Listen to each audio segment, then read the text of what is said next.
इो सोच के मुंह चू उफ नहीं निकली जुदेसी रब साईं अजर सबरदा।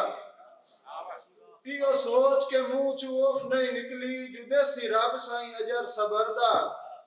इंजे देश ते मैं क्यों बनया रही मेरा यार मुखालिफ हारदा। ते गल्लां सारियां बिल्कुल जानदा हां सुन सज्जन शुएब असरदा। उदा दुश्मन नाल लड़ींदा नहीं बेटी जदन निकलदा है घर दा।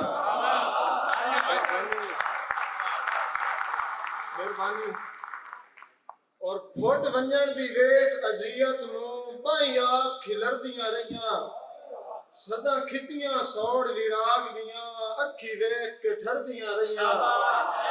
और वेला कूड़ पलाल दा साबित होया सोचा दिल च मरदियां रहियां मेरी असर पुजेंदियां हट गई जिंदगी हंजू मोड़ मोड़ तरदियां रहियां। मेहरबानी और मैं अल्लड़ जवानी ला छोड़ी जिंदी संगत दी बस तकमील च। मैं अल्लड़ जवानी ला छोड़ी जिंदी संगत दी बस तकमील च। ओदे फुटन दे जख्म वधान चा कीता है मजबूर दे जिगर अलील च। ते घाटे झल के ही तोड़ नी बहिंदा वतना आया फर्क न खून असील च। रोद वसन दी असर हटा छोड़ी तन्हाई दे सफर तवील च। और आखिरी शेर कि तन वर्ती हारे अजना तू चंगे वक्त खुदाऊ नहीं बचे। असी कूड़े होल गए देश दे विच हासे नीतू साफ ते सच्चे।